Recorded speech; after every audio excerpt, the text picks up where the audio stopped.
crave authority, because down through the ages, many terms have been used for tyranny. Countries which are established, sort of bona fide countries, which are accepted as nations with a type of rulership, when they take off into a strange direction, we seldom call them fascist, for instance. Fascism was a fairly new term adopted from an ancient symbol used by the Catholic Church, and they got it from earlier churches, including the Minoans, the fasci, and which really was a bundle of sticks around the shaft of an axe, meaning that there was strength in numbers, a small minority of rulership, which were bound together. It's hard to break a whole bunch of them. It's easy to break one stick, but you put a whole bunch together and try to break it over your knee, and you'll break your knee. And the personality types who are attracted to fascism are authoritarian types. They love authority, but technically they're sadomasochistic, and you can have both in the same person. It's very common, even from those at the bottom. Sadism craves authority over others, total control over others, and therefore emblems of authority, shows of authority, parades of authority are loved by such characters. They crave this. They crave to eventually be the one on top while all the other parades pass by underneath. But on their way up, they're masochistic. They know they're inferior to the ones above them. They will do anything they're told to get up step by step to near the top places of power.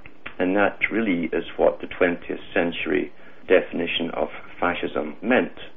Communism, by the way, is no different. It's the same system. In fact, all systems are the same. All systems are really fascist, in that the psychopathic types, who are also authoritarian types, there's sadists and masochists in the same person, two in the same person.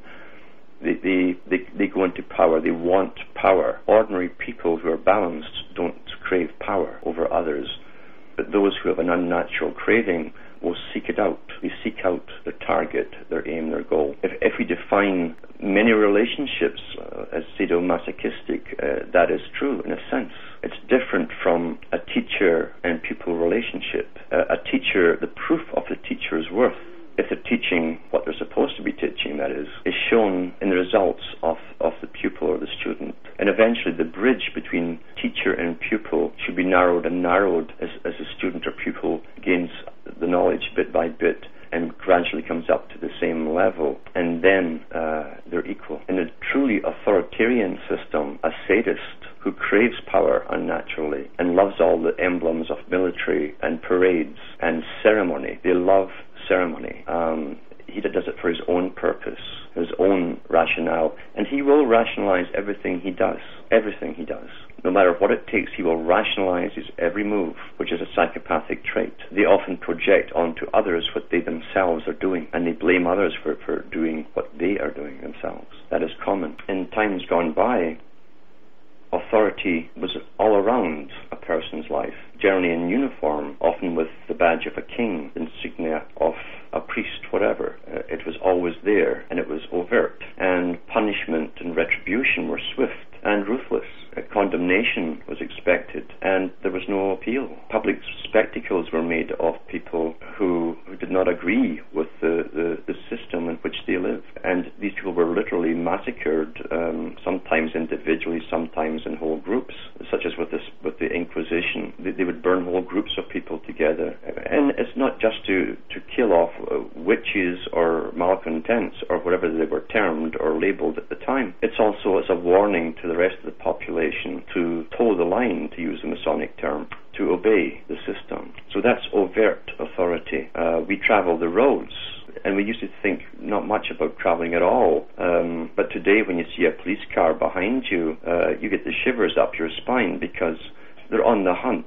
They've changed from the so-called good old days. They've changed because they have quotas to fulfill and people to book and tickets to write out, because that money ends up being expected. So much is expected per month to go into the coffers of government, local and otherwise. So there's overt authority, and then of course there's a sort of covert or anonymous type of authority. The anonymous authority has been used for a good part, maybe the latter part of the 20th century, with very good effect, right up to the present time, speeding up an intensifying, becoming more scientifically calculated.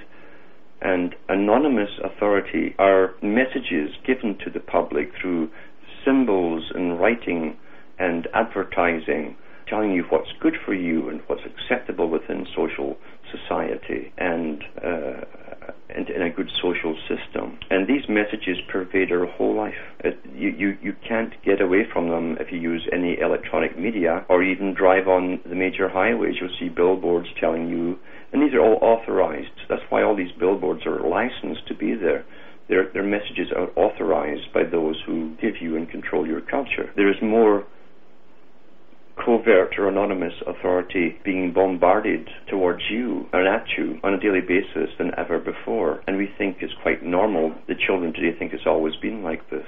Constant streams of messages on how to act, dress, what emotions to show, which emotions are not allowed, socially incorrect, and so on and so on. And these techniques, the anonymous type of authority, is far, far more effective than the overt, which always, when it reaches a particular stage, creates a backlash amongst the people. When you don't know you're being controlled, when you don't know that there are messages that you're reading all the time, you subconsciously you're taking them all in, just like you sing the jingles from a good ad. We don't think about retaliating or saying, wait a minute now, who gives them the right to bombard me with this? And they'll turn around and tell you, well, you can switch this off, or turn off your radio, or turn off your TV, which is true, but you can't even look at a newspaper without being downloaded with someone else's ideas, information, what's acceptable, what is not acceptable. We see those in the forefront who are put there in public view, pushing this whole new world order that Mr. Bush Sr. talked about. A whole new world order, a new way of doing things, a scientific dictatorship really was what he was talking about. We're looking there at people who have authoritarian characters to an extreme level. These people are the deviant type people who appear every so often down through the ages and cause tremendous horror. They're groomed, mind you, by a power behind them, which is always in the background down through these same ages. They're chosen for these purposes, and perhaps even some of them are bred for this purpose. The authoritarian character sees only two types of humanity. He sees the powerful ones and the powerless ones. His own love and admiration and readiness for submission to an authoritarian system are aroused by power automatically, whether it's of a person or of an institution. And the power fascinates him not for any particular values, but just because it is power itself. Powerless people or powerless institutions arouse his contempt, and the sight of a powerless person makes him want to attack that person, dominate and humiliate him. A different type of character might be appalled by attacking someone that's helpless, but an authoritarian character feels the more aroused, the more helpless this object has become.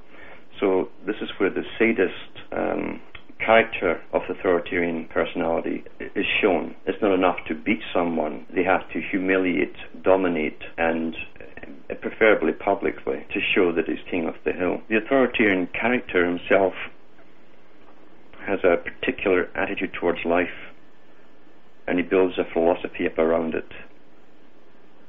And his emotional strivings are even woven in there. He loves conditions that limit human freedom, and he loves being submitted to fate. It depends really on his social position what fate means to him. If you look at a soldier, it may mean the will or the whim of his superior, and you'll gladly submit.